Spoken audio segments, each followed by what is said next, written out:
கிருபானந்த வாரியார் மிக அழகா ஒரு எளிமையா ஒரு கதை ஒன்று சொல்லுவார் வந்தக்கா. என்னன்னா, இந்த வாரியாருடைய உரைகளிலே வரக்கூடிய ஒரு கதை என்னன்னா, மேலிருந்து வரக்கூடிய ஒரு மழைத்துளி, மழைத்துளி சேருகின்ற இடத்தை பொறுத்துதான் அது ஜொலிக்கிறது. மேல இருந்து வரக்கூடிய ஒரு மழைத்துளி இந்த பூமியில எல்லா இடத்துக்கும் பொதுவாக வருது. நான் செல்வந்தர் வீட்டு மாடியில் விழ போறேன், ஏழை வீட்டு விவசாயி நிலத்துல விழ போறேன் அப்படின்னு அதுக்கு தெரியாது. மேலிருந்து வரக்கூடிய மழைத்துளியினுடைய எண்ணம் புவியை தொடுதல் வேண்டும், அவ்வளவுதான். அதுக்கு பொறுத்த வரைக்கும் அதோடைய உச்சபட்சமான எதிர்பார்ப்பு புவியை தொடணும், அவ்வளவுதான். மேலிருந்து இயற்கை அளிக்கின்ற நியதி அது வந்தக்கா.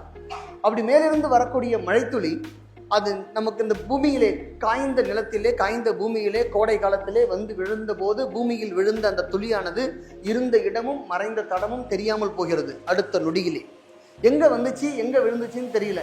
மிஞ்சி போன அதீத மழை பெய்தால் ஒரு நாள் மறுநாள் தரை காய்ந்து போகிறது. எங்க வந்துச்சு அந்த தண்ணி, எங்க போச்சு அந்த மழை துளி தெரியாம இருக்கு. அதே மழைத்துளி மேலிருந்து வந்த மழைத்துளியானது ஓடுகின்ற நதியிலே அடைகின்ற கடலிலே விழும்போது நீரோடு நீராக சேர்ந்து மறைந்து போகிறது. எப்படி போகுதுன்னே தெரிய மாட்டேன். அந்த மழைத்துளி அங்க தண்ணியில போய் கரைஞ்சு போது, கடல்ல போய் மறைஞ்சு போகுது. வந்தக்கா இப்படி பூமியில் விழுகின்ற மழைத்துளி பூமியில் மறைந்து போகிறது, நீரோடு விழுகின்ற மழைத்துளி நீரோடு கரைந்து போகிறது. ஆனால் தனக்கு ஒரு மழைத்துளி நீர் கிட்டுமா என்று கடலிலே உணவுக்காக காத்திருக்கின்ற முத்துச்சிப்பியின் வாய்க்குள்ளே சென்ற மழைத்துளி மிகச்சரியாக 21 நாட்கள் கணிதமாக காத்திருந்து அந்த சிப்பியின் வாய்க்குள்ளே காலம் பருவம் வாய்த்த பிறகு அதுவே முத்துக்களாக ஜொலிக்கிறது. பாருங்க, இந்த மழைத்துளி மேலிருந்து வளர்ந்த மழைத்துளி என்பது ஒன்றுதான்.